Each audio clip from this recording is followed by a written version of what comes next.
you're freaking out. NICU nurse, essentially, for a baby gorilla. 30 countries before I was 30. I am a mobile IV infusion nurse. I'm like wasting this outfit and like my whole get ready thing for nothing. Are you excited? Are you nervous? A little bit. Yeah. Do you know what's funny? Is even I've done this a bunch of times and I've recorded in here a bunch of times. Every time I walk into one, I'm like, oh God, I'm that person setting this up. You see people looking and I'm like, oh God, this is so, like I got butterflies. And I'm like, nothing's bad's going to ever happen from this. You know what I mean? I know. No, it's all just fun and games. Yeah, I know. Exactly. Well, I almost toted all my stuff in, and that would have really made you nervous. Oh, really? Yeah, because how cool to have it, like, in the background. And, like, you're just getting an IV while we do this. Like, it's so... I didn't even think of that. Well, we can if you want. It's all in my car. No, we're not doing it. Look, you're freaking out. See? This should all be on the podcast, by the way. Well, this will be. Like, I usually keep, like, the intro part because it's usually us just, like, shooting the shit. But... Yeah. That would have been funny. I mean, at some point you have to experience. I have to. I feel like I have to now, right? I mean, I'm going to be on the sidelines of the pickleball court. Yeah. We're going to be hooking people up before or after. Yeah. That's the hope. Yeah, that'd be really funny. Like, people are hanging. I lost that game. I need to get in and get. I need a little performance boost. What do you got, Caitlin? None of the good stuff. Just the like. None of the stuff outside of the jacket. You know what I mean? No, I'm not the target driving around in the car with the good stuff. I do not, in Seattle, I do not want to be that. No. But I did really want to just make you squirm. Walk it in and be like, here it is. You would have been like, I'm out. I don't know. It would have been like, are we allowed to do that right here? Like, how do you do it? Anywhere. Really? The only place I can't do is my own car. But we could in your car. No, what? Mm-hmm. Liability-wise. Yeah. I don't know what it is, but... That's crazy. Yeah. It's really mobile like that. It's totally. It's wherever you feel comfortable. Which sound not comfortable anywhere, but... I've got tears from laughing already. This is going to be good. I was like, I hope she doesn't think I'm crying about these needles. It's okay. I've got techniques for that. The bigger the older the adult, the worse they are. Yeah. The more childlike they are. And I was a peds nurse, so I really know. Yeah. Far out. All right. We'd have to do it. I think we should do it at pickleball then. That'd be really... Well, let's do it. Yeah. One time when you kind of know when you're going to be done. Yeah. Pickleball's so hard. We just play and play and play until we're like, those games were shit. I got to go home. Or can I say shit? You can say whatever the fuck you want. Okay, great. Love that. I'm like, before we really start, what can I say? So that you kind of know your stop time. I mean, you can get it and go play, but you might not want to. Oh, does it like... I guess I've had, the only time I've had something where it's like a bag going in, I was in a severe car accident like 20 years ago, and when I also, later on, I dislocated my shoulder real bad, so I've had that in hospital, but I've never had like, just been like, hey, let me go get a intravenous bag. This. Yeah. How long is it? Well, we're going to dig into that, otherwise we'll be like doubling. I know we're all over the place. I know. Here we are at Through Lane Coffee Shop in Kirkland, and we have Caitlin here, and we're about to jump into the 10 questions on Joining Your Story. You ready? I am so ready. All right. Breathe underwater or fly? Oh, fly. Fly? Yeah. Why? Well, I'm a big traveler. Yeah, that's the only reason I'd want to fly. Boom, gone. Yeah. And I scuba dive, so I can breathe underwater with a good tank. Yeah. Or good equipment. Yeah. But imagine if you never had to. You'd just be like, see you later, guys. It's cool. It's a whole underworld, but not everywhere. Where the sky is everywhere. I could go anywhere. Yeah. I mean... I wonder what then I think of what is my thing of flying? Like, am I doing the breaststroke in the air? Like, can you imagine someone like, oh, that's cool that he can fly, but he has to Look at his technique. Yeah, he has to breaststroke everywhere. That's fair enough. Yeah. That's fair enough. I just fly. I mean, so I got a drone in December for Christmas, and I'm all about it now. Oh, are you? And that bird's eye view is so cool. So if I could do that, I would love it. I would love it. I don't care the technique. You tell me to butterfly up there. I mean, whatever. Oh, yeah. Backstroke. I would do it all. Yeah, I would be doing somersaults. Imagine if it was just the only way you could do it, though, it was because you're whatever your doggy paddle. But you could only get there people are walking by, you'd be like, I can fly. Go faster. Oh, I'd play with people. I mean, I would mess with them. Oh, God. I'll fly 100%. Yeah. No question. That would be fun. Yeah. Yeah.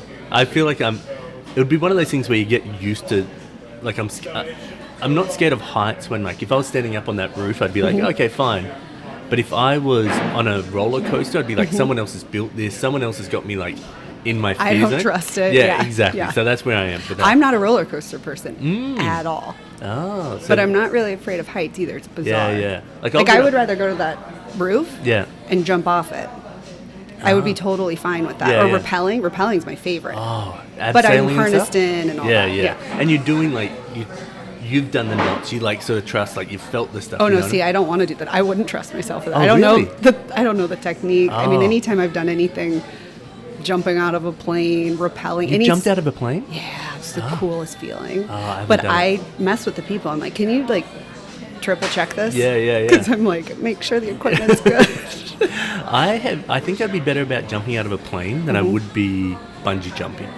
Me too. I feel like bungee jumping, and I know a bunch of people that have done it, and I just feel like there's something, I don't know, it feels safer for some reason out of the plane. I agree. I don't want to be upside down and on my head. Yeah. Basically ever. Yeah. I never say never, and Yeah. you'll never find me say that I don't want to bungee jump. And I'm like, well, it's not really my preference because as soon as I say I don't want to do it, I know, hands down, I'm doing it at some point in my life. Yeah. But skydiving, I landed on the ground. I was like a kid. I'm like, can we go again? Oh, wow. I just wanted to keep going. Did you ever get your skydiving license or anything? No. Ooh. No. I feel like you're someone, just on this small, that you'd be like, oh, I also have my pilot's license. I want to. Yeah. That is one, it's the most expensive hobbies. I want to do it. Pilot's license and being a som. I'm like, could I pick 2 more expensive things? It's ridiculous. So I got into pickleball because it's like, just get a paddle and you're good to go. And just borrow everybody else's balls so you don't have to. Lucky you are a beautiful woman, so you can get there. I walk up to people like, no, you're not that good looking. You've got to you supply them. Bring the balls, big guy. No, but skydiving was so cool. I thought I would be okay once the parachute came out. Yeah. But the best part was the free fall. Loved it. It is such a cool, almost indescribable. And you were strapped with someone else? Yeah, I did tandem. Yeah. Yep. Yeah, I feel like the tandem I would trust. The time you go solo, I'd be like, there's a lot of decisions I have to make before you have to really be on. Yeah. He let me pull it, but he let us free fall a little past what we're technically supposed to, which I love. So it was a longer free fall. Do you think he was just trying to pick you up? He's like, oh, what? We're going to be really dangerous. I don't think so. Was he like a 65-year-old? No, he was... I actually don't remember. He was probably... I did it in my 20s. He was probably in his 40s. Oh, okay. Yeah. There's like a whole crew, but... How... where did you do it? In San Diego. Oh, in San Diego. Is there big... Like, the same day. It was kind of like, hey, you want to go skydiving? Oh, you can just let's go do it. It's not like and we packed? were able to get a reservation, and we just went. It was like, okay, which was nice. You don't have to prep. You don't get nervous. No, went with a friend. Just one friend? Mm-hmm. Yep. Wow. Yeah, I feel like maybe I should do that one day. I don't know. Do it. Yeah, I feel like I should. All right. Do it. And if you don't want to, don't say never. Yeah. Because you'll do it. I'll end up doing it. Yeah, I feel like that. I feel like it's one of those things where even bungee jumping, I'm like, I should do it just to break that sort of fear of it, you know what I mean? Because like you don't hear that many people like, oh, this person died bungee jumping. You're like more likely crossing the street. Completely. Yeah. Completely. It's just such a foreign thing just to like us. Tied by your ankles and your body's dropping. I mean, it's the same thing. Once the parachute goes or once I slow down, I'm just swinging. I'd probably like it, but upside down on my head, no thank you. Do you know the thing is, I think of my knees when it's like pulling down. I'm sure it's nothing because like this bungee, but I'm like I think of my knees getting hurt. Maybe it's the older I am, and I'm like, oh, these bloody knees. That's what we think about, right? You're like, what's the worst that can happen? A lot of things. Yeah. Maybe it's going to be the best like back stretch you ever get. Probably. Yeah. Just full decompression. You get up. That's what I think my spine. Because I've had neck surgery, and I'm like, I do not want to be upside down, caught. My spine's doing this. Yeah. And I think the pressure is supposed to be all equal where it's pulling you. I don't know. I really don't want to find out. So how'd you have... I had a nursing accident lifting a patient. No way. Mm-hmm. My neck just kind of blew up. Like your cartilage or like the No, I had a 2-level fusion. What? I have no idea. I'm an idiot. I have no idea what a 2-level fusion is. So you have vertebrae and then discs in between. So they removed 2 of mine, put in artificial ones to make it fuse. So I have a portion of my cervical spine that's fused. Or supposed to be fused. It didn't heal properly, unfortunately. Oh, dang. Yeah. Holy shit. Yeah. So some of my pickleball game is actually affected because it goes into my arm and no way. I'll like switch hands sometimes. I'm like, I can't feel my right. Oh, really? Yeah. Holy dang. No idea. I just thought you were shit at pickleball. Oh, thanks. No, just kidding. No, that's the eyesight. When you throw a ball at me, literally, magician hands, I cannot see anything. No, I'm just being like, smart ass. You're really good. My vision's good, and the balls that you hit over, I can't see them ever. I try and be deceiving. I will. Well, it works. Yeah, I that is my only thing I've got going for myself. That's why the last time I was like, you're my partner, because I'm not trying to get those. Well, you're very fun to play with. So. Imaginative balls. No. Well, I'm just out there having fun. Yeah, I actually think you're really good. That was the joke. Really good is well, I think you don't play as much as what other people play. So you're not there like 5 days a week at like where a lot of the people, like I play pretty often. So you're not there. So that's the way I sound like, oh man, if she was here 5 days a week, you'd be really good. Well, I've been out for like 9 months. Yeah, well. Because I was gone. Yeah, you were in, like, where were you? Italy and all over, really. I spent November in Africa, January in the Caribbean. I'm going to Africa this year. Oh, we've got to get into that. Yeah. Where? I don't know. But I had my wife book. My wife planned it for all of the family. Okay. Is it Tanzania? That's where I went. Oh, is it? Amazing. Did you go on a safari? I did. Yeah, we're going on safari as well. And my mother-in-law has always wanted to go. She's getting a bit older. She's just had early onset dementia sort of thing. So we're like, let's make sure that we get all as many of the family that can go. Yep. We're going. And so it's all like sort of a bit fancy compared to how I would travel. Yep. But we're really excited to go. It's in July. So cool. July or August. It's like fun. Yeah. If you're going to Tanzania, definitely go to Zanzibar. Oh, yes, we are. So it must be. I think we're going to Zanzibar as well. Okay. Yeah. And we're going Beautiful. to like. Did you do the like orphan elephants? Like. No, but I heard about it. Yeah. We're doing that the first day. I went and planned it, and the day before I booked the safari. No way. I mean, the person I booked with came and personally picked us up from the airport because they didn't believe we were real. They thought maybe he got the dates wrong and we weren't going to go until December, because we literally were like, instead of paying the 50% deposit, can we pay the whole thing? And he was like, nobody does that. Yeah. And then also, we're arriving tomorrow. He was like, really? Like, we've never heard of this. And they're American? Like, what? Usually you're booking out months in advance. I'm like, so tomorrow you got any availability? We're flying in. Flew in. Yeah. Dang. But so is that? So the way I've sort of heard this conversation now, you have skydived on a whim. You've gone on a safari in Africa on a whim. Is this your life now? Like, or like, have you always been like on a whim sort of person? I like structure and organization and planning, maybe more in my day-to-day life or when I'm home or in a conventional job when I've had those. But traveling, it's a free-for-all. I'll plan some things, but I want loose plans. Yeah. So maybe I have an idea of where I'm going, or maybe the tickets are booked, maybe the place to stay is booked. Yeah. Depends. So like in this last year, kind of done like a year sabbatical is what I was calling it. Love it. I didn't have things planned when I would go. Yeah. You never know who you're going to meet or what friend or family member could be traveling somewhere, and you kind of detour your plan. If it's all planned out, you can't back out typically. Yeah. That's I'm amazing. way more adventurous when I travel than when I'm at home. When you're at home? Mm-hmm. I'll do any activity. I'll try any foods. Wow. Yeah, I love it. Like, nothing's really off the table. Yeah. I love that. Yeah. I love that. I feel like my wife does all the planning. I can't remember traveling without my wife. Like, even now, I'm going to Arkansas tomorrow morning, and I think she even, like, sort of pre-planned some of our, like, day trips. Oh, yeah. It's because I'm catching up with my cousin down there that's having a knee thing done. Yeah. And so I don't even know what's around. I looked up pickleball stuff this morning. That's what you have to do. Yeah. Well, I took my paddles, and it's not really in Europe yet. A little bit, but not where I was going, and I had to ship them home. So I didn't get to play. No, it's hard. Like, even I imagine going places in America, you're going to be like, oh, why did I bring that paddle? Like, I would still do it. Like, I would bring it. Yeah, I'm bringing it for sure. Because you never know. Yeah. You got a couple free hours, you look up a court. It's fun, too, to learn how other courts play.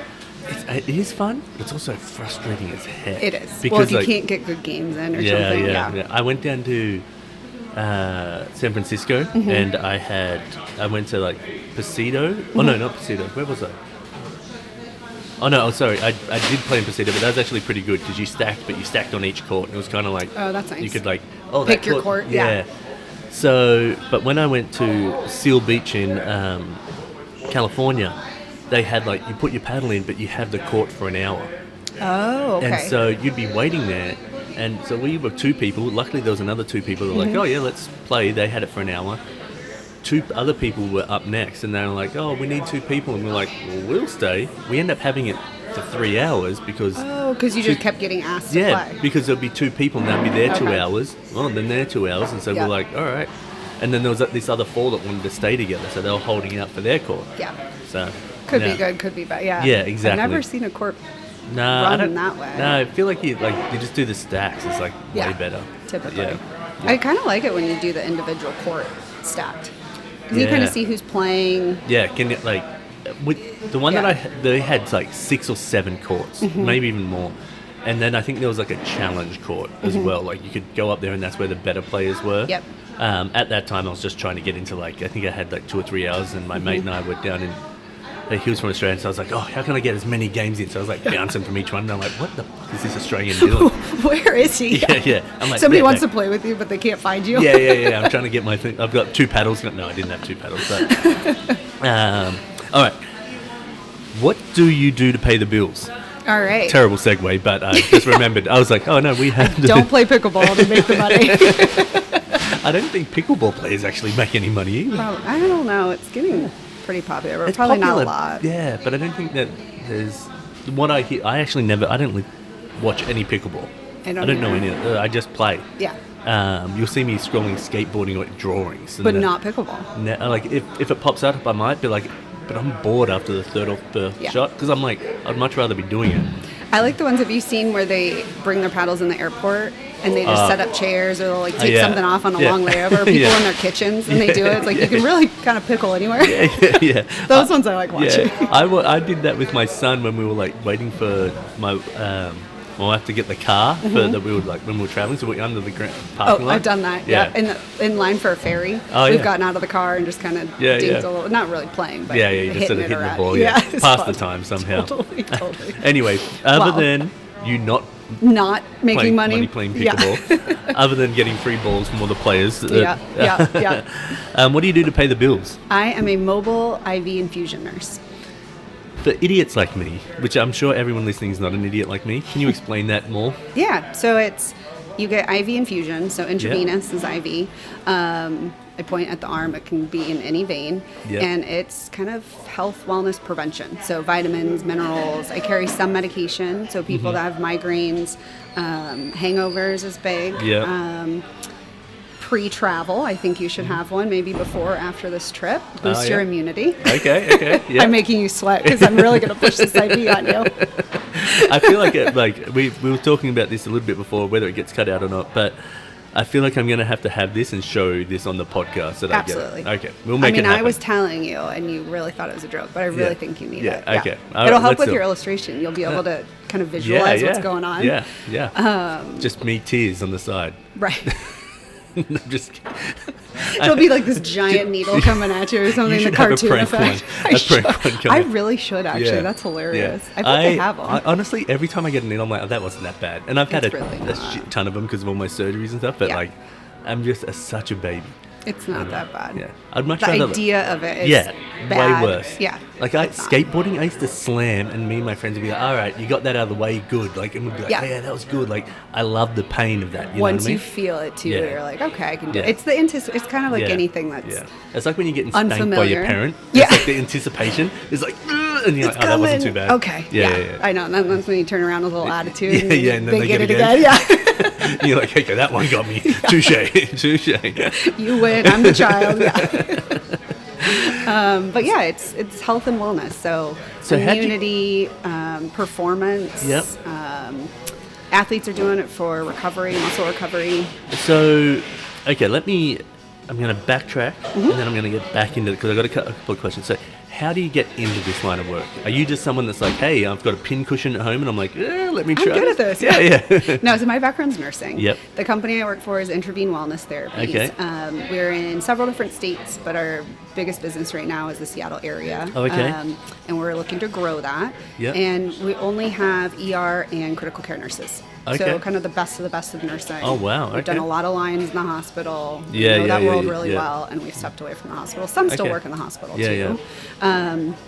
I've always looked into it. So I did neonatal ICU and pediatric ICU as my main specialty for years. And then I switched to outpatient surgery center.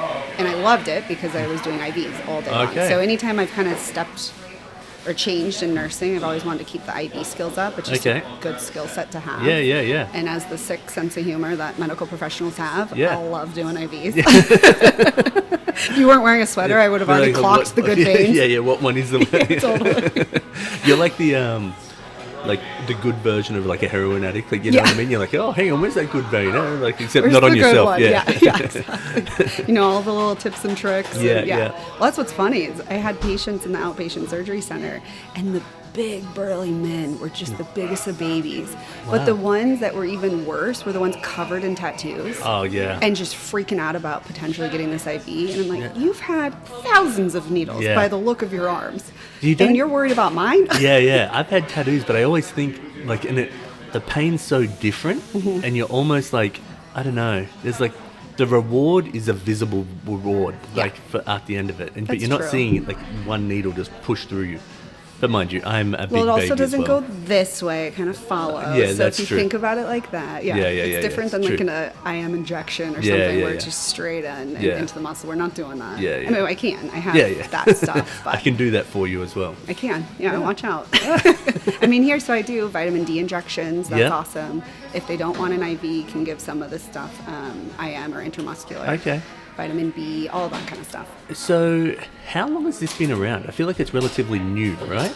Newer. It's been around for quite a while, but the popularity of it is gaining traction. It's because everyone's basically drunks now, and they're like, hey, I just need the hangover cure. I think cure. people are really trying to work on their health and more prevention.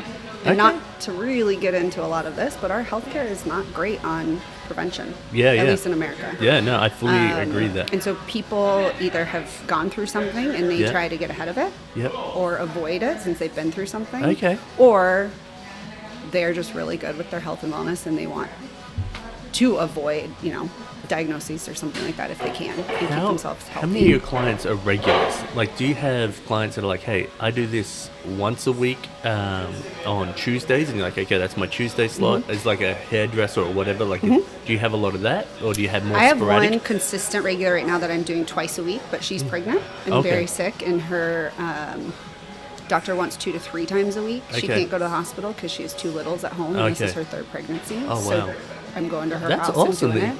A couple other nurses have some regulars.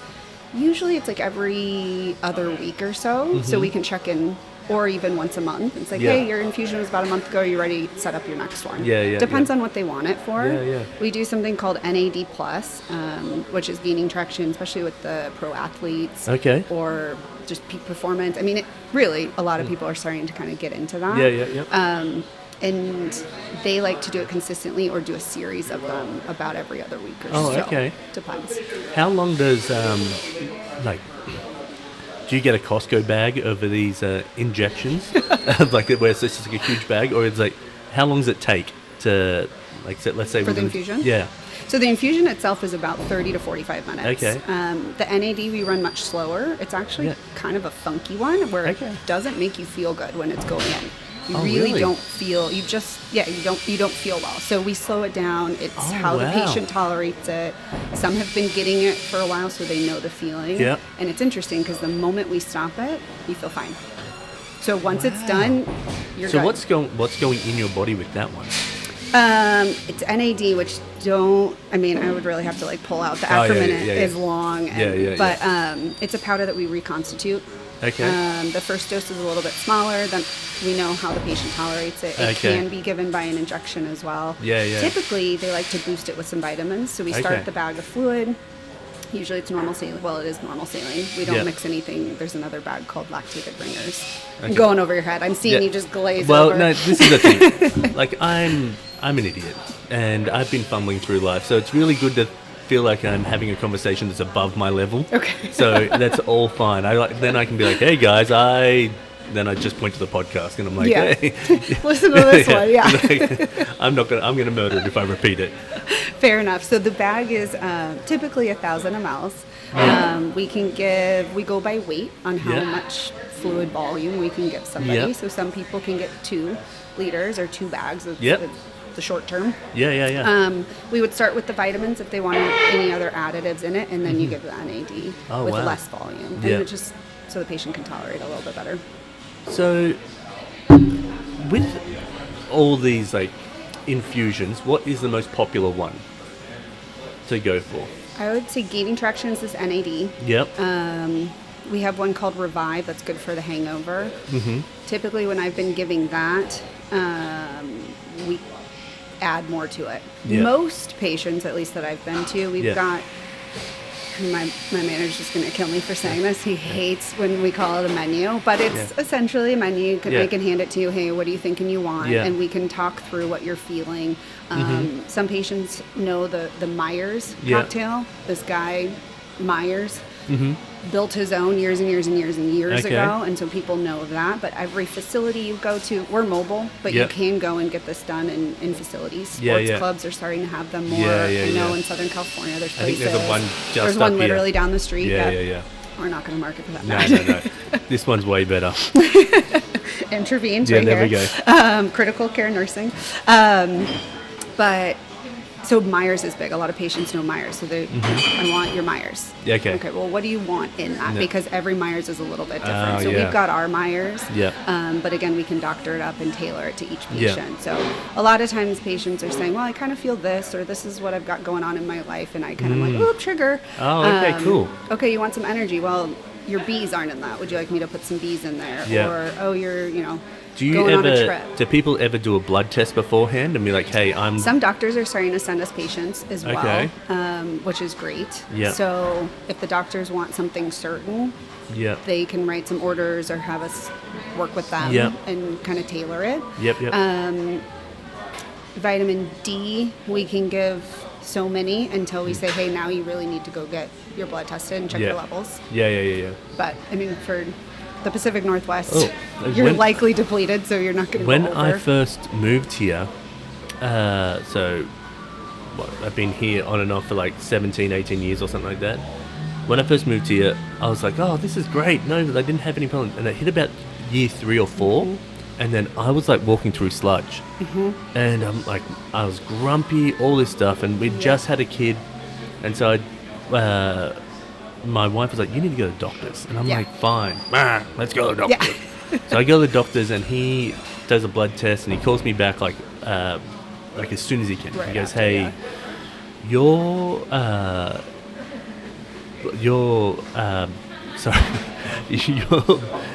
vitamin D was so low, I've never seen it that low before. Oh, wow. So he's like, we have to give you these like these massive dose of pills, and you have to take it for like months at a time.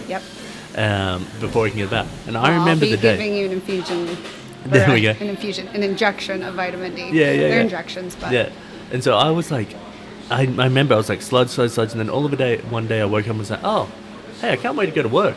You're like, who and am I? Was I? Like, what? Yeah. and my wife was like, hang on, you're not a morning person. What is going on? And I was like, yeah, let's get it going. Yeah. But I felt it. Like, instead now I still take like vitamin D in the mornings and stuff like that.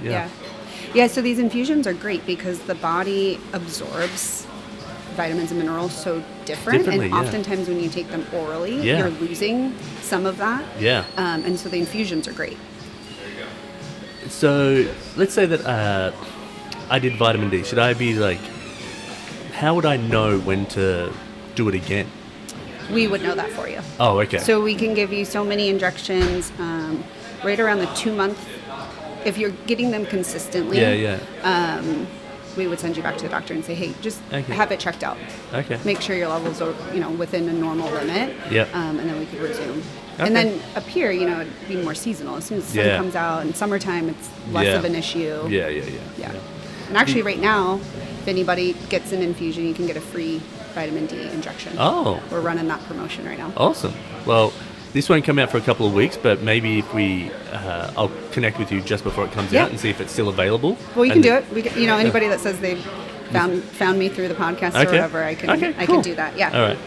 The other question I sort of had with it was, so it's mobile. Mm-hmm. Do you ever get these like emergency, hey, like we had a killer night last night, can you please come over and revitalize us? All the time. Oh, really? Is that the main bread and butter? As soon as possible. When can you get here? No. I want an infusion immediately.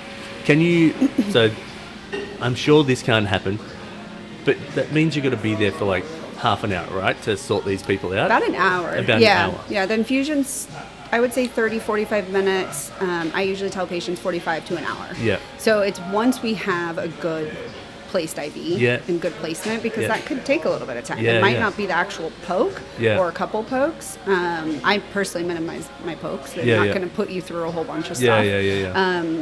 But the looking, the setting up can kind of take a little bit of time. If you get a really good vein, that can go in like that, as long as the patient's tolerating it.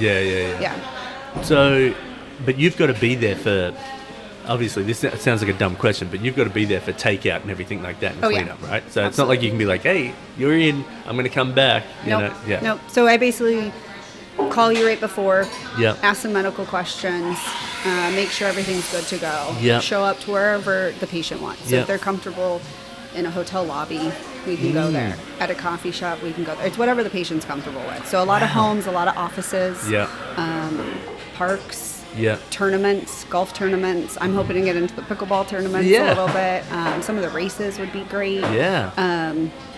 So anywhere that they feel Do you guys have like a mobile like station that you can take to places? But like, let's say it's the PPA tour that came in. You're like, hey, we're going to go here, and then we're completely mobile. The one thing patients get nervous about is, what car are you showing up in? My personal vehicle. There's no decal on it. There's people don't want to know. I'm not showing up in an ambulance or anything like that. Some people are like, my neighbors might be weird. They're so happy. Like, you didn't show up with big sign. No, you're good. It's funny. I would think the opposite, where I'd be like, I want to have like it look like it's a big deal.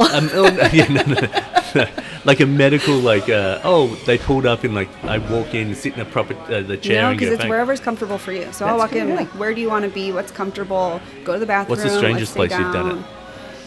No weird places. For me, anyway. Yeah. I feel like maybe as it gets more popular, you're gonna get like crazy, like, hey, I want to do it in my treehouse. That'd be awesome. I would be down. Like, just the fact that you have a treehouse is hilarious. I wonder, maybe no, we'll do it at pickleball, I reckon. We'll do it at pickleball. Yeah. Let's do it and that way people will see it. And then, exactly. Yeah. I think so. All right. That's a good one. No, I mean, I just basically carry a bag and I look like Are you EMS in scrubs? Or something like that. Like, Could be in normal clothes, scrubs. I typically just wear something resembling scrubs because I was just traveling so much. All my things are still in storage, including my scrubs. So,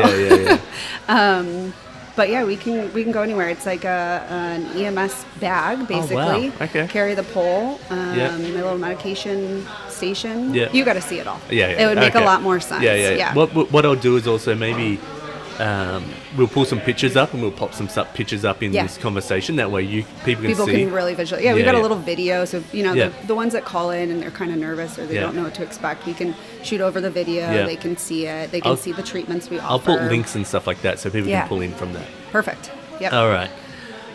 What is something you cannot live without? Travel. Mm-hmm. Did you want me to say like a food or sleep or something? Whatever you want. But if it's travel, I'm all for it. I would say travel. So if I'd have nothing set up or I haven't gone anywhere, and I say anywhere, I'm like international. I can't do like this weekend trip to Nashville. I'm like not. That doesn't satisfy me enough. Going to Arkansas, you're like, oh god. I get on a plane. It's something. Yeah. But I get this like claustrophobic feeling, and I've got to get out. Yeah. And that's an international trip. So, where's your next place do you want to travel to? That's so hard. Oh, I thought you might have one. There's not very many places I wouldn't go. So I'm at 49 countries. Oh, really? My friend told me about this app called Bin. Okay. And you can track the ones. So it's 49 countries, which is 25% of the world. Mm-hmm. And so now, not competitive at all. I'm like, how do I get all of them?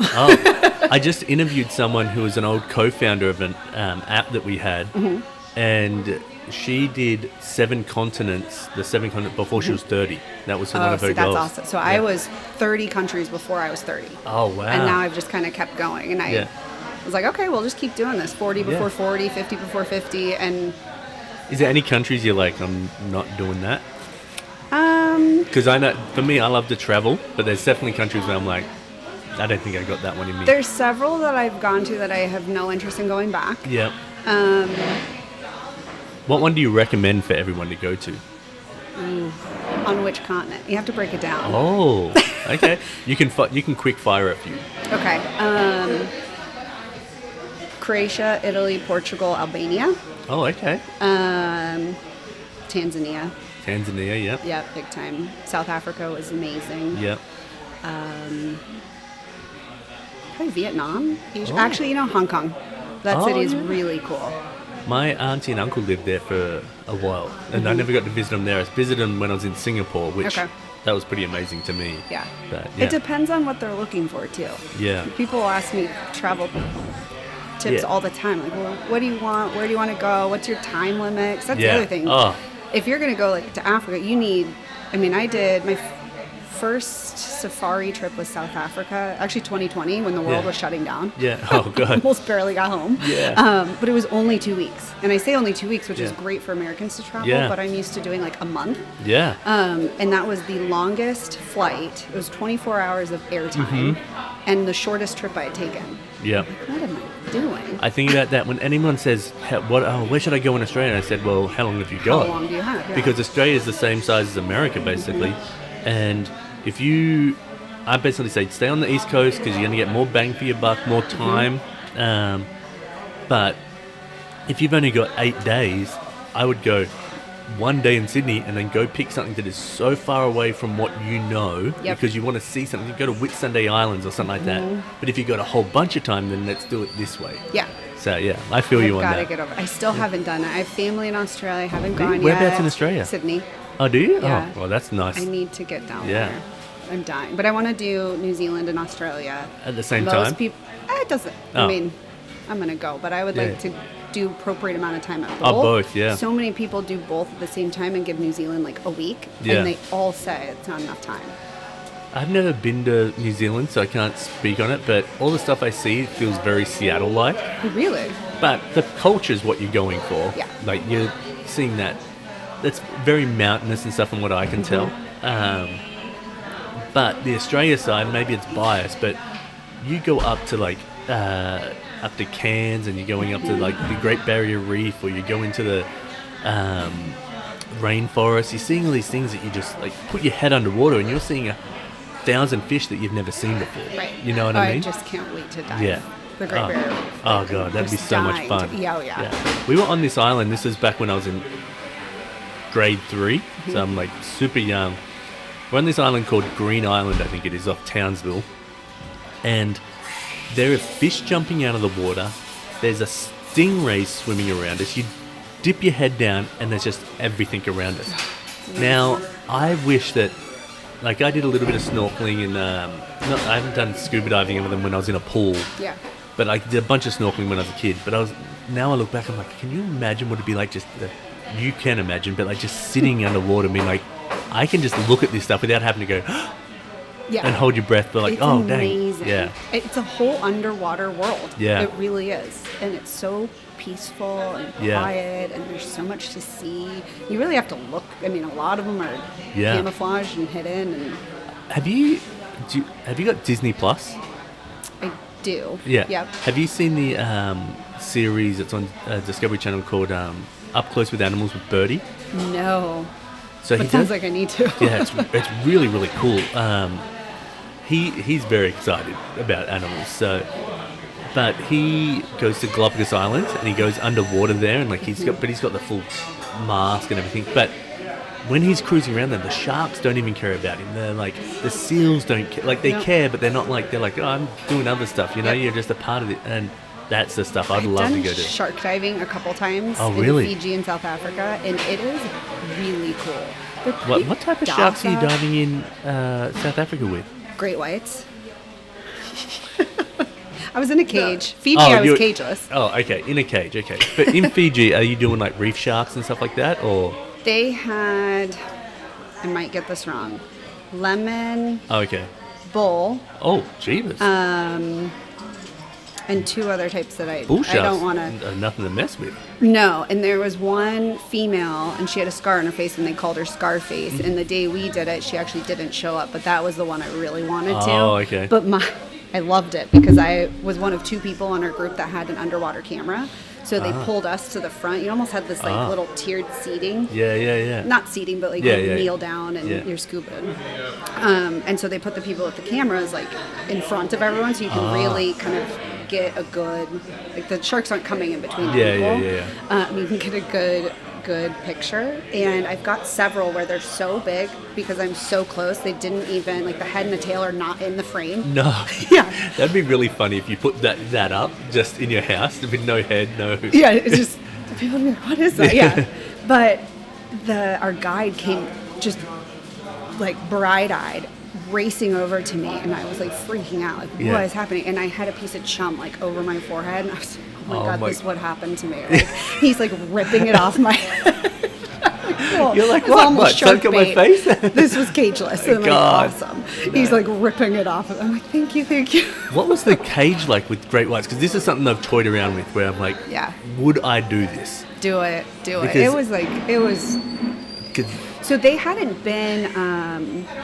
come for a little while. We got really lucky. We got lucky with water conditions, and that the sharks even were there. I think it had been like a week since then had a sighting. Oh, wow. It was quick. I think we had 3 rounds of people on our boat that went down. So most of your time is hanging out on the boat. Yeah. I always thought you're like dropped in a cage, like down, like I'm scuba diving or something, and you're right next to the boat. Yeah. I knew that. So it was like kind of a bummer in that sense, but we saw quite a few, and they're docile, they're just peaceful, you just watch them. They're not even bumping really up to the cage like you see in like the shows? Not really, and not aggressively. I mean, we went where it's like, it's good for the sharks, they're not like throwing chum in the water and a bunch of stuff, but no, it was really cool experience. I would 1,000% do it again, but now I have the expectations too. Yeah. I'm like, put me in a cage and like just put me down. In there. I want to be like in the middle of them, just kind of not next just to the boat. Just hook me to one and I'll swim away with it. Right? I don't know about that. They're a lot faster than you think. When they want to move, they move. Yeah. But other than that, it was really peaceful, which shocked me too. Yeah, wow. Yeah. I see that there's that lady, I don't know if you've seen her on Instagram, but she'll swim with the great whites and like touch them like in the middle of the ocean, and she's like, there's this picture of her and she's got a great white by the nose. Whoa. And I'm just like, what the heck? Like, okay, well, I don't know that I would do that. If I find it, I'll send it to you. Send it to me, yeah. I would love to see it. I really want to see the whale sharks. Oh, God. Like, so bad. You can just swim with them. Yeah. So in calm. Western Australia, you can go and do that, and up in the Ningaloo Reef, and it's pretty popular, but there's a certain distance you have to be, and then they will swim to you, and they'll come up, and they're like, it dwarfs you. Like I've got pictures of friends, and I'm like, oh, you're 6 foot. No, you're 4 foot nothing tiny. compared to this. Yeah. So you don't hold a chance if you had to. What do you do for fun? Besides pickleball and travel? The two things that we've hit the most. That I can't shut up about. I love to cook and bake. Oh, yeah? Yeah, it's kind of like a meditation for me. Yeah. I love beach walks. I used to live in San Diego for many, many years. Okay. Beach walking is my favorite. Oh, God, I love sunset chasing. That's huge. Isn't it funny that, like, around here, like, people say, like, when they go out to the beach or you go to, like, ocean, I'm like, that's not really a beach. Hilarious. When I moved back here, I would take pictures on my Instagram. You'd be like, oh, here's our beach. And it's like a bunch of pebbles, or like, here's a bunch of rocks, but then it gets down to the shore, off the grass. I have family members that go to, like, Portland, which is like ocean something, or ocean shores, all Seaside, the way. And that whole area, yeah. There's that big rock there. Yeah. I can't remember what it's called anyway. Yep. And they're like, yeah, we're going there. They're in hoodies on the beach, and I'm like, that doesn't count. Freezing. Yeah, I doesn't know. count. Well, they at least have a lot of sand. Yeah. I call that more of a beach than here. Yeah. Well, I was so excited when I first moved here, and people were like, oh, we're going down to the beach. And I'll be like, yes, let's do it. And then I get to the beach, and I'm like, no, this is a lake. Where's the surf? Like, where can we do anything? Yeah. Right. There's little tiny nothings. Nothings, yeah. It comes from a boat. You have to have like a guy. Hey, please push, come closer. What is your spirit animal? Good one. Maybe a gorilla. Oh, I didn't expect that. No? What was in your head? What were you... Like, I like to be told my spirit animal. I actually ask people this sometimes. I'm like, what would it be? I felt like after our conversation, it was going to be something that was more, like agile, more like free moving sort of thing. Like a cheetah. Yeah. But I love the gorillas are so cool. I love gorillas. Yeah. I have been obsessed with gorillas. Actually, that answers your last question. Where would I go? I guess I never really circled back Congo around to that. Rwanda to see the gorillas. I want to do that so bad. Yeah. And Antarctica for the penguins. Oh, God, yeah. Well, you can go to like anywhere to see penguins. So many people tell me that, and I've been in Chile. I haven't gone all the way down to Patagonia yet. If you ever go to... I've been in Iceland. They have like the puffins. They're close. But I want the specific Antarctica. Oh, Antarctica. Well, if you travel so much, you definitely want to get... Yeah. There's in Australia. There's an island literally just called Penguin Island. Oh, I love it. I mean, I would still go. Yeah. But in my head, I did like a book report, both on gorillas and penguins when I was a child, and ever since then, I'm dying to go to Antarctica. Yeah. But they're the king penguins, because in South Africa, I saw them too. Yeah. But they are just black and white. Smaller. Yeah. And I really just something about Antarctica. Where do the emperor penguins? Yeah, emperor too. Maybe they're emperor, not king. Yeah. I don't know. Something. I'm sure there's a few. Yeah, I love them. Yeah. I love them. But gorillas, I was a ICU, like a NICU nurse essentially for a baby gorilla in the safari park in San Diego. No way. It was an incredible experience. Yeah, she's still there. You can visit her now. Her name's Joanne. No way. Yeah. So imagine if you got to get, like, not that it would happen, but you went back and you got to have that, like, that online meeting where she recognized you and, like, looked up. I know. So many people think, they'll ask me that. Do you think she'd recognize you? No. It's like a child. I wish. Like, in my head, yes. But no. Would she actually know? How'd you get that job? Like, were you... So the San Diego Zoo worked with the children's unit. At the time, it was before the Children's Hospital. They called children's, but they kind of wrote them off. And there was an orangutan who's also still at the San Diego Zoo that had a heart defect. So they took the pediatric ICU nurses, and they had a team that helped her through the heart surgery and this whole thing. And this was, 28, 29 years ago. Karen the orangutan is still at the zoo. Wow. I mean, you could fact check me. In the last year, I haven't checked on Karen, so I don't know. Let's hope Karen's still there. Fingers crossed, Karen. The one Karen that you kind of want to be around. Right, the good Karen. She just happens to be a primate. When we have Karens that are primates, it's a different... That's hilarious. So one of the anesthesiologists kept that relationship up with the zoo and now the safari park. And so he goes out there quite often, actually, to help. He's got a little anesthesia cart and different stuff. And the gorilla was in stress, and they had chosen to do a C-section. And it was the first one. There hadn't been very many done worldwide, and it was the first one of gorillas. And it was the first C-section on a gorilla there. So the team had never done it. So he basically chose his team of nurses that we worked with in the NICU, or that he worked with, and we went out there. And so hang on, you got to be a part of the C-section? I showed up right after, but our docs did and were, because as a NICU nurse, we were in all C-sections anyway. Yep. And so once she was born, we were out there and took care of her for 2 weeks. God, that's so rad. So the staff basically used us to help take care of her, and we needed them for, like, the gorilla, the animal portion of it. Yeah. So in the wild, like, mom will fling them on their back, and they've got to be able to, like, hold on. It's life and death for them. Yeah. And so we had to wear certain things and, like, little animal blankets so she could texture-wise get used to as if she was with mom. And mom didn't know what happened to her, so she basically woke up from C-section and didn't know where when her she went was. They don't know. So when she went to sleep, she just had a bellyache. Like, they don't really know that they're pregnant. So she had a bellyache. They must know that they're pregnant.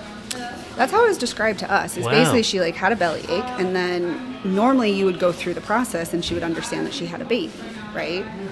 But she was darted and fell asleep and had a surgery and woke up and her belly is shaved and no longer, like, she had an incision. Yeah. But you can't really teach that, right, in English terms. So she had a bellyache, but then she woke up and she didn't. Yeah. Or it was different. How did they bring the baby back to her? That was what was so fascinating. So they had separated mom for her recovery. Yeah, of course. Gorillas are huge pack family animals. And so the whole, troops is what they call them. Yeah. The whole troop was going crazy.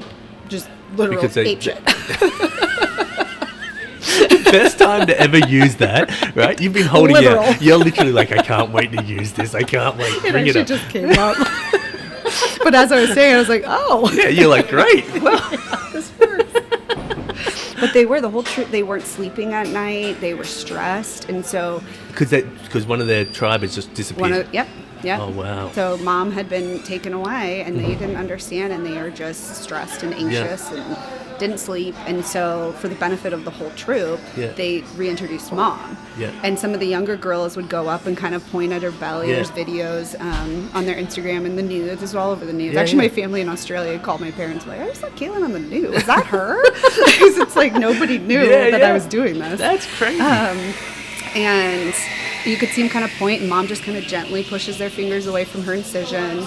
Oh, so she really like cool. knows to look after it, not like pick she at it. did. Yeah, she did. Wow. And then we would, so in the human side, we'll have mom sleep with like a blanket or do something like that. Yeah. Bring it into the NICU, and we can bundle the baby with it, and the smell is there. Yeah. Because when mom and baby are there, it's a lot of smell Yeah. based. And so we told them that as well. So we would give different blankets and like these basically scraps of faux furs that she could hold on to, and we would hold her do something so that she could grip it. This is amazing. And we would have her, or have them give that to mom, and then we would give that to baby. Because of the smell would and be try from to do vice versa. Yeah. And then the same thing with sounds.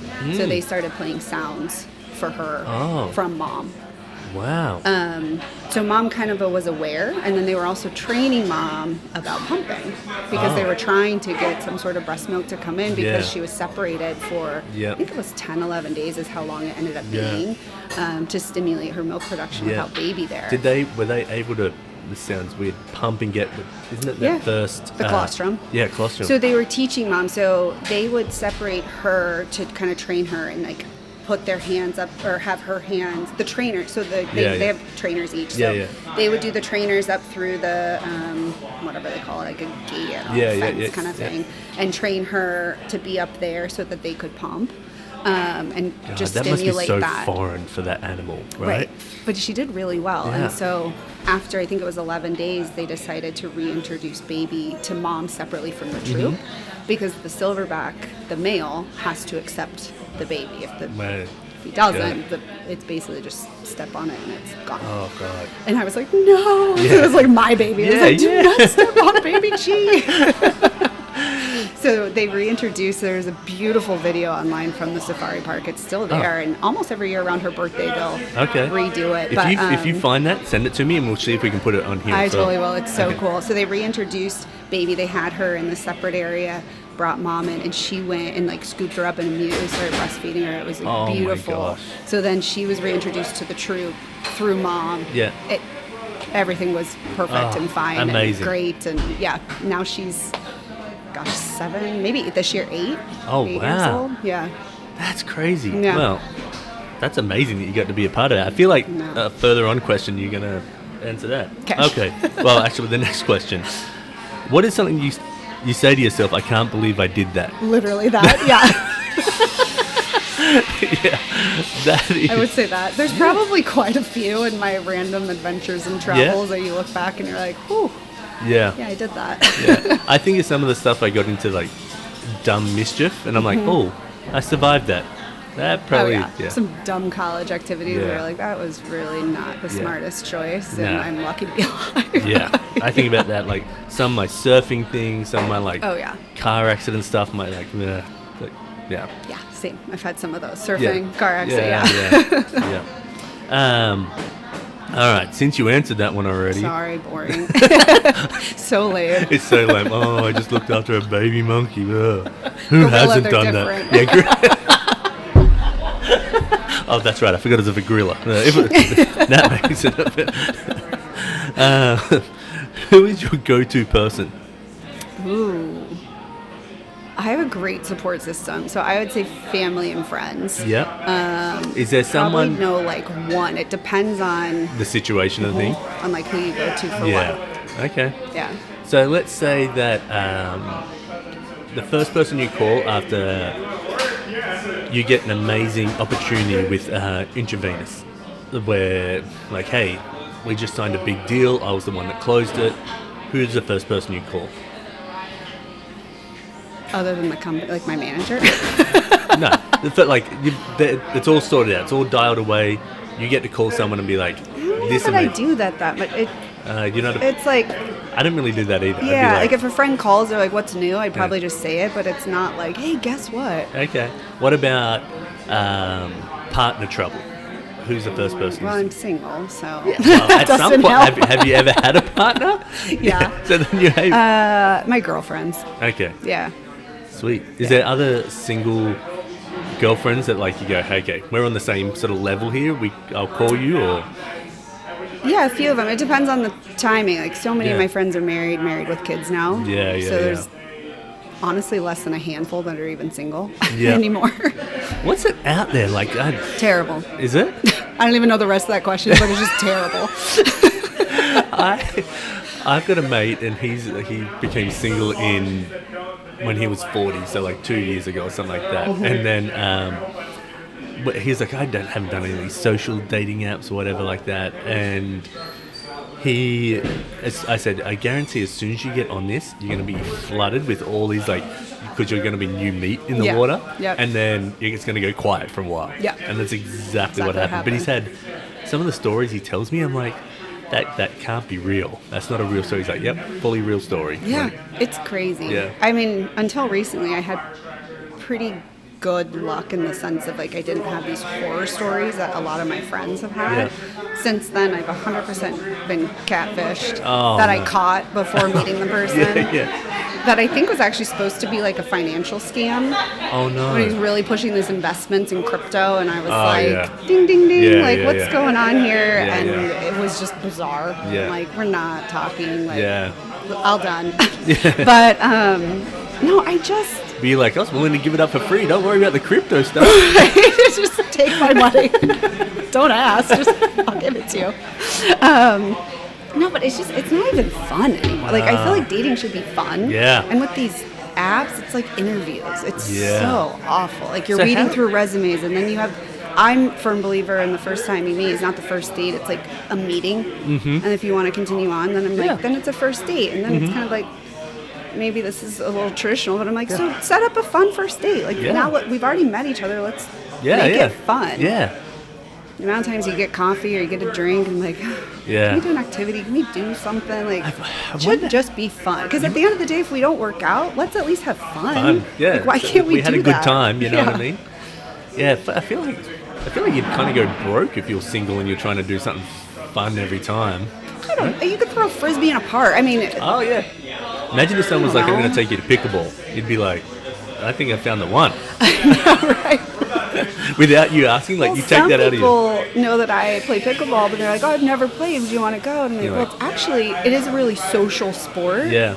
But not to the point where you can, like, talk and get to know somebody. No. And then I just want to play, and I want to go see friends that I might be playing with or something. I'm like, can you go away? I've had friends come down and be like, oh, come down. And I'd be like, oh, you wanted to hang out. Yeah. I was like, man, we're just playing around here. We're playing, we're like shooting the shit on the sidelines, but we're not like doing a proper catch up. Yeah. And that would be dating. Unless you're maybe like couple dates in. Yeah. Or something. But then you're also that person like, hey, I brought the new person. Yeah. And so you might not get some games in. And what happens if that person doesn't work out? And then you're like, that person's in my like circle now and I have to deal with that shit. Never gone that far.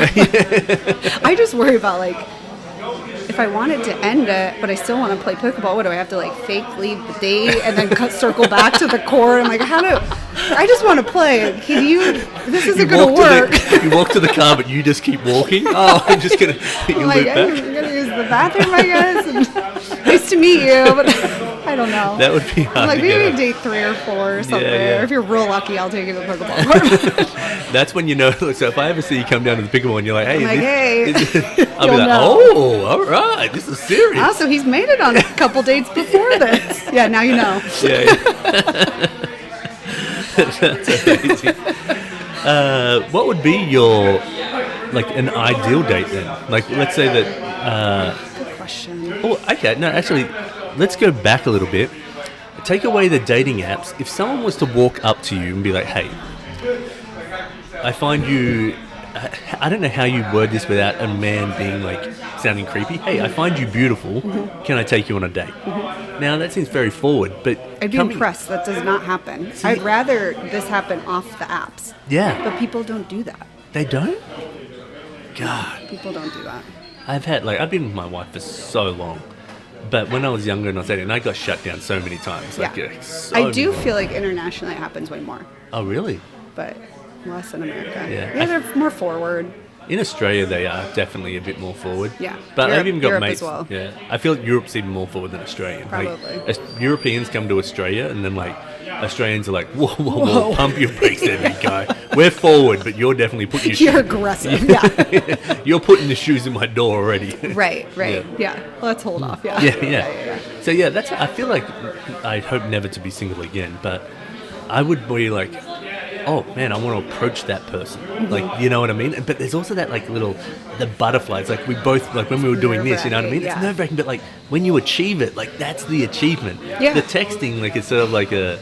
Well, I feel like I'm not a great, like, texter. Oh, me neither. Like, I have a pretty dry sense of humor, too. Yeah. So before somebody knows me, I kind of have to back off. So then I feel like I'm a boring texter. Yeah. But I'm like, this isn't me. I'm a personality you got to meet in person, really. Well, like, even the text that we were sending for this happening, I was like, yeah, this is the spot. We'll be like, oh, right? Yeah, like, I'm like, business, get here, get do this. Yeah, I'd much rather bounce off people in person. Me too. Yeah, me too.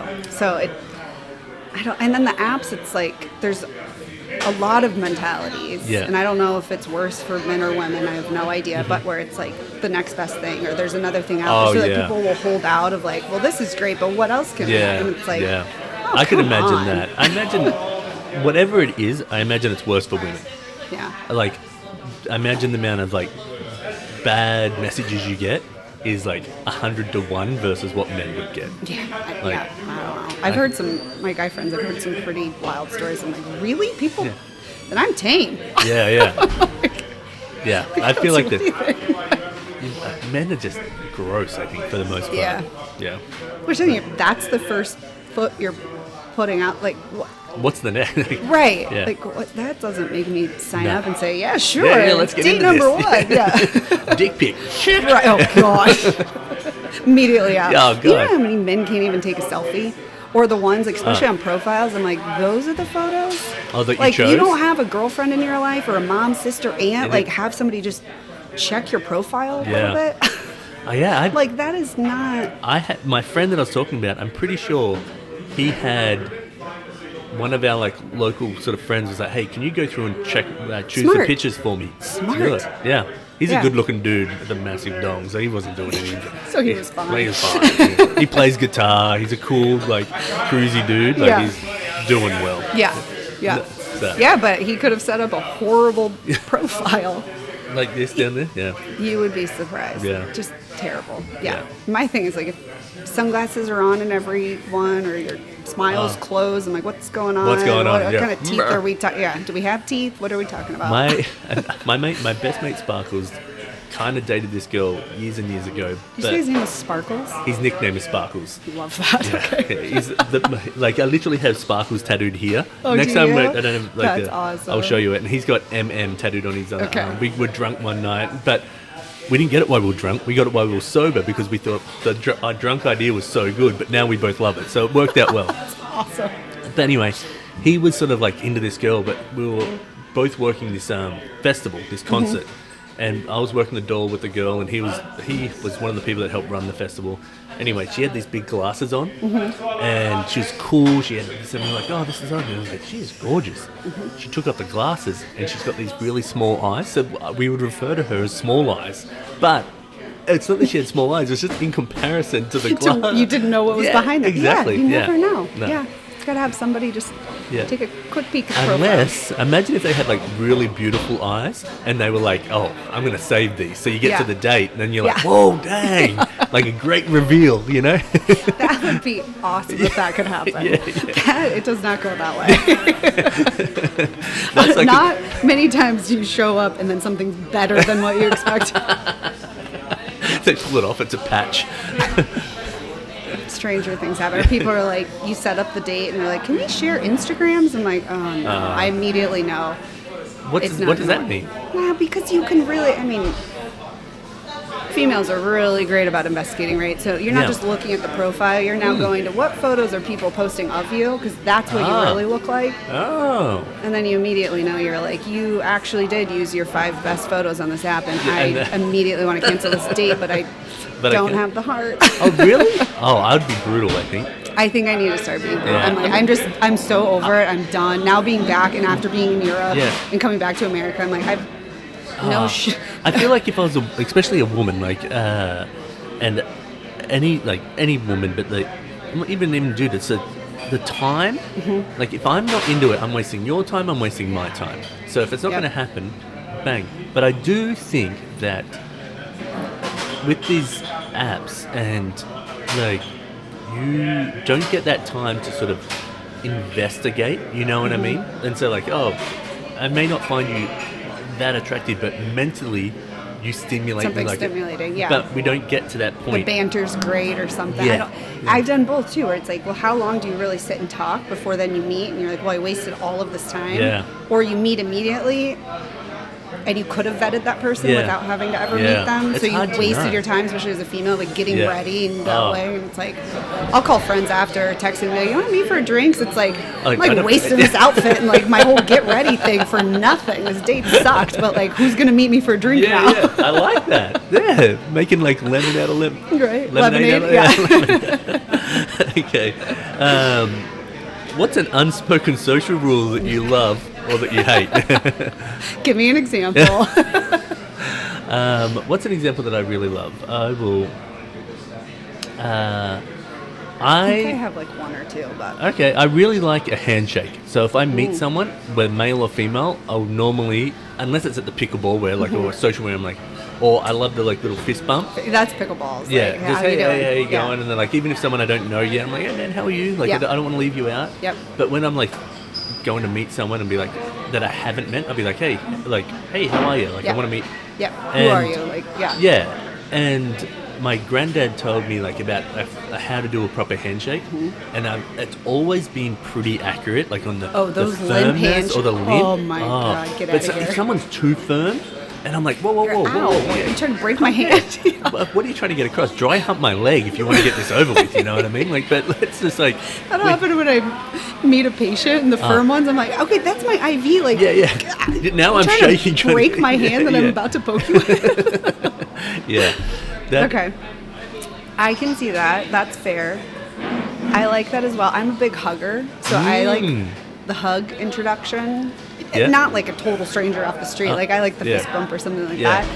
But on the counter of that, people that cannot understand personal space go like, I've got this invisible bubble. Yep. Please don't. You know, like somebody that's going to stand right here. Or they talk to you super close and you like step and you back. keep back and they keep coming like. What is happening? Like, how do we not? Like, let's just I thought make we out all or had get the it same done. average bubble. Yeah, no. Some people do not. No, and every culture is a little different too. But I'm like, am I invisible? Like, I'll be sitting and people just keep backing up. I'm like, did you want to sit in my lap? Like, I'm going to charge for that. I'll give you $1, but let's get going. I find that, so in Australia, people are big kissers when they kiss on the cheek. They're like, oh, hey, like they say hi. And I'd been living in America for so long, I'd sort of forgotten it. So I became like, people would think I was being cold. They'd be like, oh, Matt doesn't really fuck with us. And I'd be like, I didn't really pick up on it. And then my mate was like, hey, you don't like that person? And they'll be like, no, why? And they're like, oh, you didn't really say hi to them. Even though I was like, hey, how are you? Yeah, they'd be like, it doesn't count. It didn't count. Like, I love that greeting. And that's like worldwide except for America. 1 kiss, 2 kisses, 3 kisses. The cheek, I love it. Me too. But then it's awkward when you get so used to it and you come back to America and you do this awkwardly and you're like, oh, that was not received. Or if it's 1 versus 2 and you didn't pick up the memo on the second and you pull back. I mean, there's some really awkward cases. I have 2 funny stories. So one, I'm in America and my wife and her boss, they're having the Christmas dinner and there's a couple of bosses, but I've met them all a bunch. So they're all doing hugs and like highs and stuff. And then she, like, this lady has forgotten that she knows me. So I'm like, oh, okay. And then I go, no, we're not doing that. So that like sort of shot me down. I was like, I'm not doing it. So that fucked me up. But then I was in Australia and I was away at this book writing retreat. And there's this lovely lady Jody and this lovely lady Kelly, and we're all hanging out late at night. And then I'm going to leave and I say, bye Kelly, we give a hug, kiss, and then I go say bye to Jody and I go to kiss, but we go the wrong ways. And then we kiss right on the lips, but we both go, nah! And then we're like I didn't mean to. And she's like, I didn't mean to. What was happening? And then Kelly's like, did you just kiss him? We're like, no, we didn't. No, we just walk that out. So, it can get a little awkward. It's like, so who do you go right? Depending on what country you're in, just stick with that greeting. I mean, but handshakes and hugs are weird too. You go for the handshake, somebody's hugging, you're like, oh, that's awkward. So it's the same thing with the kids. Even different handshakes. Like you got some people I walk up to and they do like the dap and like the shove, dap, or the long extended hug where people don't know when to get out of it. You're feeling things and I gotta get out. We're just here a bit long. Like it's just like you might want more second, but I'm like I'm done with the 2. Done. It was supposed to be a quick. Peck, and you were like really lingering. Like you might have some emotional stuff you need to work out, and I'm not the person for it. I'm not the therapist. Totally. All right. What are 3 things that you are grateful for? Oh, I love this question. My health. Oh yeah. I've been in some times where I've not always had that, so it makes you even more grateful. It does. And on that note, also the fact that I get to move my body, I don't have to. Like exercise-wise, it's a privilege. Backtracking on that, do you forget about your neck surgery sometimes, or is it constant? Mine's constant. I've got chronic pain. Okay. Occasionally, on a really good day, I will, but it's every day, most days. Wow. So I was in a severe car accident where I shattered my face on my left side. My face was pulled. I've had 2 reconstruction surgeries where they basically pulled my face down, put my stuff back together. Always been the surgery I've wanted to see. Oh, really? Where they cut ear to ear and they like peel it back. Yeah, I've got videos of it. I got pictures of it. So I cut my in this car accident, cut this finger, broke this arm, fractured my hip. So there's times when I'll be like complaining about life. So the reason I haven't, my hair's growing back now, but I shaved my head a couple of months ago. And I was like, fucking life, my podcast isn't taken off yet, or this or that, or like, and I'm like, but when I look, and I look like I grew up pretty poor. I grew up like if you seen where I was and where I am now, you'd be like, how can you fucking complain at all? And that's what I tell myself. So then I shaved my head to be like, remember, this could have all been over. You know what I mean? Yep. So enjoy for what you have. Yep.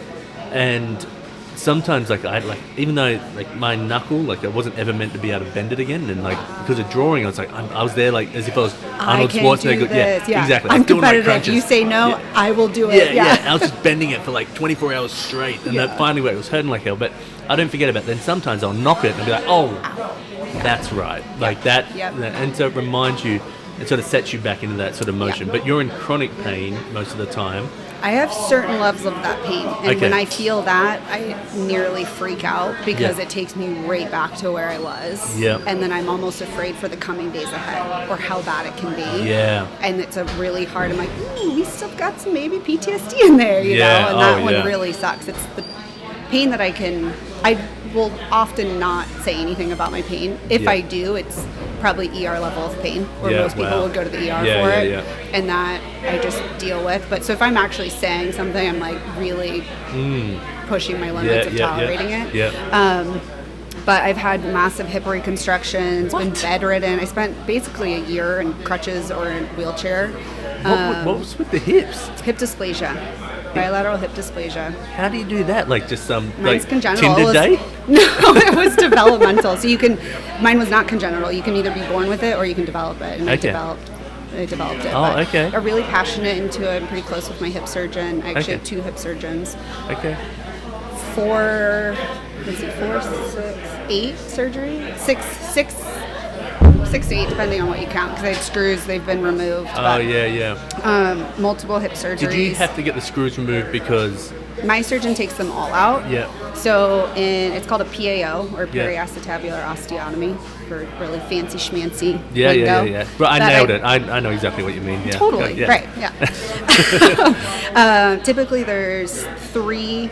Like if this is the big hip bone, 3 going this way, and then the small one down here. Yep. My surgeon won't put that one in lower because you can't remove that. Yep. A lot of surgeons will, but then all the screws stay in. Okay. My hip surgeon took that decision away from me, which I was so happy about. He just removes the screws. Oh, okay. And mine bothered me. Some people, it doesn't bother them, but mine, they were really kind of starting to come out and stuff. Yeah. So I've got really expensive hardware at home. I've always wanted to do something with it. I don't know, make an ornament or a wind charm or something. Like hang a photo and be like, that's like a couple $100,000 screw right there hanging that photo. So I had an ex-girlfriend. She was in a car accident before I started dating her, but she had a screw in her arm, and it was growing out. So she had to have it taken out, and she would get these little like blisters on her arm. It was like trying to come out. Yeah, I think so. Yeah, no. But that's the first time I heard about that stuff. My surgeon was like, just don't hit your hip, and it's like, the couple times you do that, and you're like, like ricochet, like that internal pain. I have a bolt right here.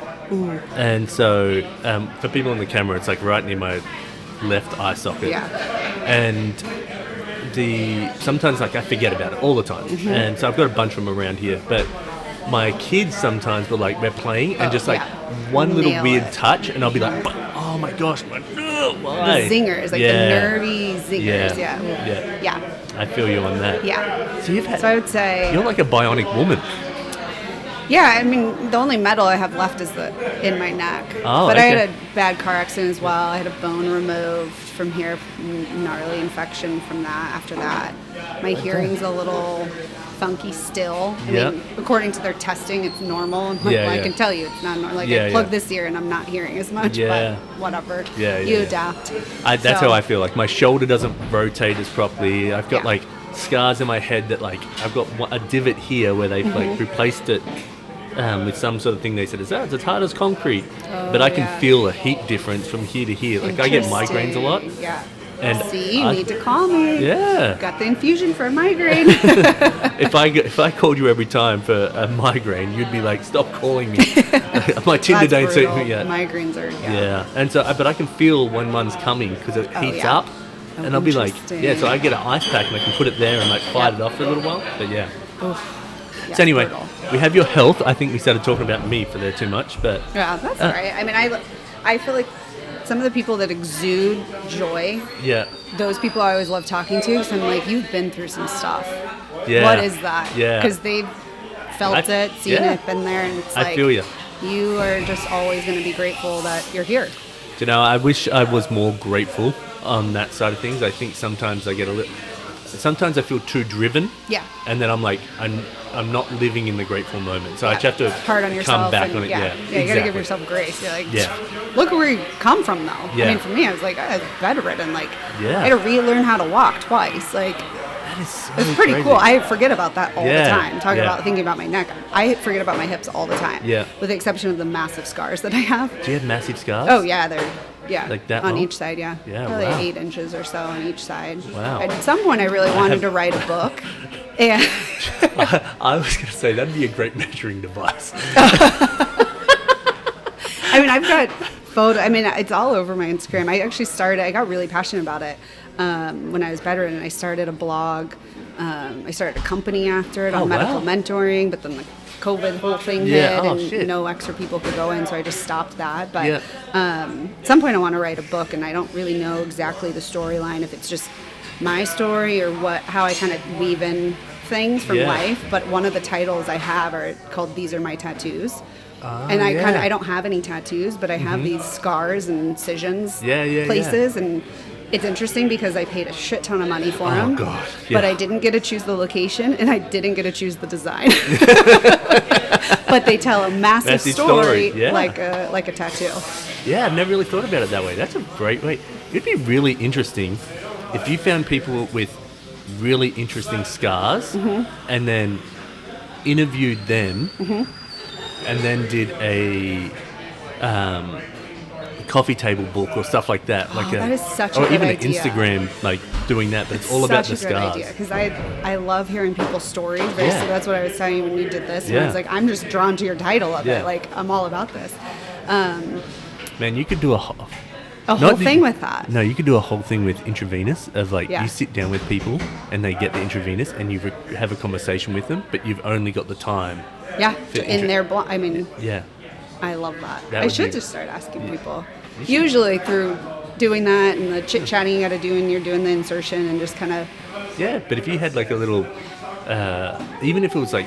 So if you combined it and you're like, hey, I find people with great scars and stuff like that, and then I go, hey, I'm going to provide this to you, but we're going to do a podcast or this on that. And then it's like... Such a good idea. Yeah. I really should do that. You could find a little cool Venn diagram how that fits, but... Yeah. Well, and some people... get really cool tattoos to cover scars. Yeah. So then there's a whole story tied in there. Especially the one, so the PAO is a very specific incision. Yep. There's not a ton of surgeons that do this surgery worldwide. Yep. But the tattoos that people will do to cover it is really cool and really pretty fascinating. Yeah, I can imagine, like, I kind of love my scars. Like, I have, it just looks like a forehead wrinkle. Yeah. But this went all the way up on my forehead, but I kind of wish it was more defined. Yeah. Like when I was younger, I was like, oh, let's get rid of it. Yeah. And now I kind of wish it was more defined. So then, well, maybe because like my ego's like I want people to ask about it. You know what I mean? Like, that was interesting for me. So in like a bikini or something on the beach when I lived in San Diego, I was like, I could tell I would get a lot of stares, and especially I was really careful with them for the first year after and putting like tape over and just protecting it from the sun and stuff like yeah. So it was a little bit more prominent in that sense, and now it still happens, but more people will say something and then they're like, ooh, sorry, should I not? I'm like, I actually really appreciate it. I'd rather you walk up and just directly ask me. Rather than be happy to tell you. But if you're just kind of staring at me or hey, I had surgeries. What do you want to know? Like, just come out and talk to me. It's not that big. Like, it's not that a big deal. No. I think some people get worried that it's going to be a bigger deal than what it is. Totally. Like, I don't want to ask, but it's. I love the curiosity about people. You know what I mean? Too. Yeah. Me too. That's why I'm doing this, because everyone, like, when we met on Pickleball, and I was like, oh, you did this one interesting thing. Yeah. And then I'm like, fuck, like, look how much stuff we've gone through in this conversation, you know what I mean? And how much we cross over on things, too. You'd never know. Never know. Without chit-chatting. It's amazing. It's so true. Okay. How many grateful things have we done? Is this I know, one this still? This is, like, probably one. I don't know. We could probably tie in a few others. Let's see. Well, time. I would say I've traveled a ton. I'm grateful for travel. I'm grateful that I've had time to travel. I've made that a priority. But in the last year, that's something that kept me going is when I would get tired or whatever was going on, or in the hardest of times when I was doing this solo and I was lonely and whatever, is why would you just come home? Like, for the first time, the one component I have is time. Yeah. I had quit my job. I packed up everything. It's in storage at a friend's mom's garage. Like, why would I gave up too much, right? To just stop. And that was part of the thing where I had shipped everything back. So I went to live for 7 months. I had, big check bags, 2 carry-ons, and I shipped everything back. In the last 4 months, I was just in a carry-on bag. Yeah. But I had warm clothes. So as it approached from August through November, I just had to keep moving south because it was warm weather. I was like chasing sun and warmth. So that brought me into Africa. And then I went into Egypt, and then I had to go lower. I was just chasing sun and warmth. And I almost didn't continue on there and just came back early November. And I was like, but why? I'm already here. I'm already time adjusted. From America, it's the longest flight. Then you get there and you have to acclimate to time. And I'm here. And then I really thought about it and was like, but when am I going back? I mean, I'm going to see my friends and family, and I'm going to be here for the holidays. And they've always said I was coming back in November. Why would I do that? And so it's like, well, I'm going to book a safari. I'm going to go tomorrow because I have time. God. And it kind of ties with health, but you never know how much time you have. No, life you is never way know. too short. So, it's really hard. I sometimes struggle with that, trying to think for the future. You're like, oh, plan for the future, but then also live in the now, but then also respect the past because so you can live it. You know what I mean?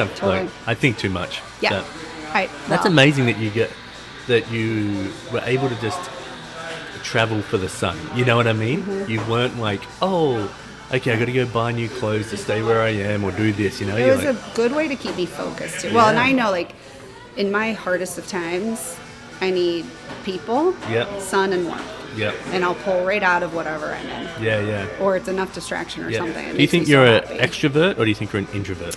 I've always been an extrovert. I think COVID and the lockdown and stuff, I've now become like this extroverted introvert. I like my solo time. I like my quiet time. Yeah. I don't necessarily need to recharge around other people like a full extrovert now, where I think I used to kind of always want to be go, go, go. Yeah, that's how I used to be when I was a kid. Yeah. But maybe it's just an age. Maybe it's not COVID. Maybe it's just age. Getting older. Yeah, it's just I'm I'm more of an extroverted introvert. My wife explained to me. She goes, because I always thought extrovert was just like, oh, I'm willing to talk to anyone. I'm willing to do anything. Yeah. But it's where you get your re-energized. Yep. And what fills your cup. Yeah. And so as I got older, I found that my social battery just dies a lot quicker. And then if I don't go and have this time or draw or have time to myself, then I'm an asswipe. I'm just a dickhead. But if I get to do that. Me too. I mean, beach walks, cooking, those are kind of my meditations. Yeah. I don't ever need to be the center of attention, life of the party. I would never say that was me per se. I like the smaller groups. Yeah. But I was always an extrovert. Yeah. But now I hate the surface level bullshit. It is so exhausting. God. I'd rather sit here and dive deep. Yeah. And this is going to fill my cup and I'm going to be good to go cruise. Yeah. And I can chit chat with anybody. I really could make friends with the wall probably. Yeah. You and me both. I'm feeling this very similar. Yeah. But I feel like even so, hopefully none of them hear this, but my son plays on baseball teams, right? And they go on these baseball trips. It was just one on the weekend. And all the families are so lovely. They're very nice. But I'm like, are we going to be friends after this? You usually know pretty quick. Yeah, but even after, do I, I don't so have draining. this investment. What'd you do? How's your week? It's yeah, where's the investment? And then we started getting into the deep conversation, then they turned back to baseball. I'm like, we were just getting there. Yeah. So it's fine. But it's just one of those things where you're just and see, that's can just we get deeper? To me. Yeah. To me, that's the exhausting part. I'd much rather sit with 2 or 3 people, shoot the shit, make some jokes, dig deeper, and be oh wow, yeah. Yeah, and the more. This is what I've learned, especially through some of my really hard times. The more I talk and the more I share my story, people will open up. And so that's when you're pulling it out versus this hi, how are you? Or what's your name? What do you do? Where are you from? It's I don't care. It's one of the Who reasons are you? Yeah, this is one of the reasons I started this is because I will be on the plane. I'm that guy that's oh, you just opened up to me about, I think I was on the plane with a lady that was a nurse and she just left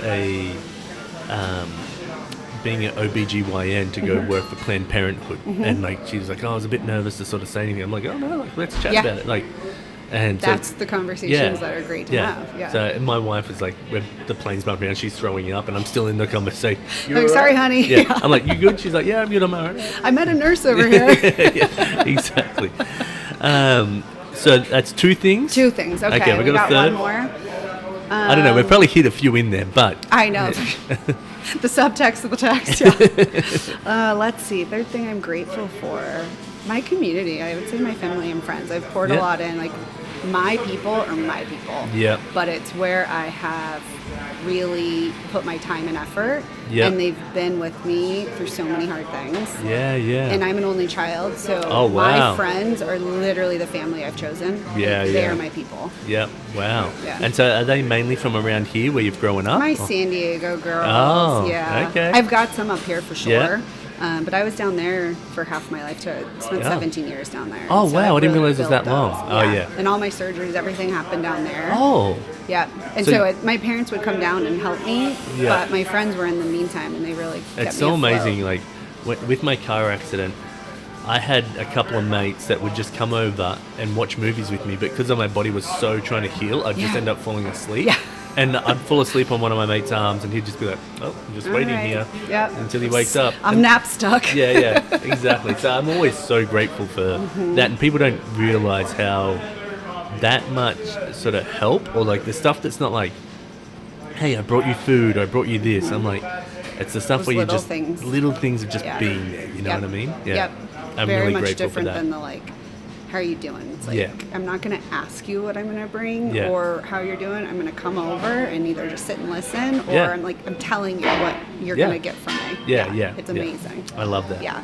All right. Last question. We'll wrap this up for you so you can go poke someone else. Was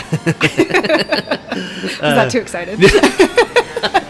It would be if you went like, let me out of here. like Wolverine. Ching. I need that play ID. Yeah. All right. You have to wear a shirt with a slogan on it for a year. What does it say? Other than what it says. Other than my company, yeah. Oh, good one. Let's see. I'm just saying what everybody else is thinking. I'm just saying what everyone else is thinking. Is that the slogan? I think so. Okay. Is that because you're like people think you're an arsehole and you're like, hey, that moustache doesn't work on you? My friends call me very bold, and I've started to kind of come to terms with that, but I'm also like, am I the bitch of the group? I don't think so, but yeah, I'd say a lot of stuff. On that, or I've got a sweatshirt that my mom gave me, and it says travel mode, and it's got a plane that kind of looks like the emoji plane or whatever, and people always comment on it when I'm wearing it. But I'm always in travel mode. I wear it when I travel, but I wear it when I'm here and I want to be on travel mode, or I'm like, leave me alone. People interpret it a little differently. I just look at it for fun. Yeah. Probably that. I like it. But I like the, I'm just saying what people are thinking. I like that as well. We all think it. Rarely people actually say it. I'm pretty damn direct. Do you know what? I like that because I am as well. One thing I've been doing, I think I mentioned it maybe on the last episode, is, which no one knows because it's not out yet, but in the way of saying that, I also, if someone's wearing like a cool outfit, like there was a guy that walked in before, he was killing it. I don't know where he is, but I would normally be like, hey man, rocking that outfit. That is sick. I love that side of it as well. Yep. Like there was a lady in the grocery store a couple of months ago. She had 3 kids, but she had this great like one-piece jumpsuit that had this amazing floral print on it, and you don't see that stuff as much around here. Like where I'm from in Fremantle, like you see a lot of like great outfits, but I walked on, I walked past her and then I went back and I was like, I have to say this, your outfit is killing it. You're doing amazing. And her eyes just lit up and she was like, thank you. And it makes their day. I love complimenting people like that. Me too. Yeah, because when I get that, I'm like, they have no idea how. I'm probably like more shocked and awkward and don't know how to respond. Or they're like, thank you, but like you keep thinking about that for the whole day. It can change your whole day. Oh, that's the God the Killer outfit. See?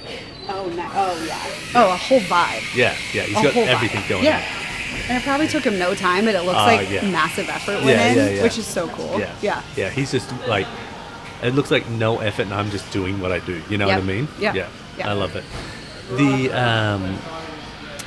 I one time got a compliment with a friend of mine for the podcast, and they're like, hey, and I hadn't chatted to this friend in so long. She just texted me. I don't know how they got my number, but they texted me and said, hey, so stoked on the podcast. I've been listening to it, and I was just like, cool. No way, that's so you're listening to my podcast? Yeah, exactly. So special. That's I felt so when I red. didn't tell you to? Yeah, exactly. Like my wife hasn't listened to an episode. But I'm like, and she says, oh, listen, I'm like, honestly, you hear me talk enough. Yeah. You don't have to hear me. You know the episodes, So, but that's awesome. Caitlin, I appreciate you being on here. In a couple of weeks or so, I'll have it'll be more than a couple of weeks because I've got a few episodes before you. Okay. But we'll have an illustration out for you, and we'll put links in the description for your company and anything else you want in there. Awesome. So if you have started your Instagram book for people with scars in their stories. I know, I should. I've got a couple weeks to do it. Yeah, you got. I'm still trying to make my Instagram a latergram for all my travels that I haven't posted. Got a lot on the to-do list. Yeah, exactly. But we'll put that in there. We'll get whatever you need, and I'm just so stoked. This has been so much fun. You're a fucking legend.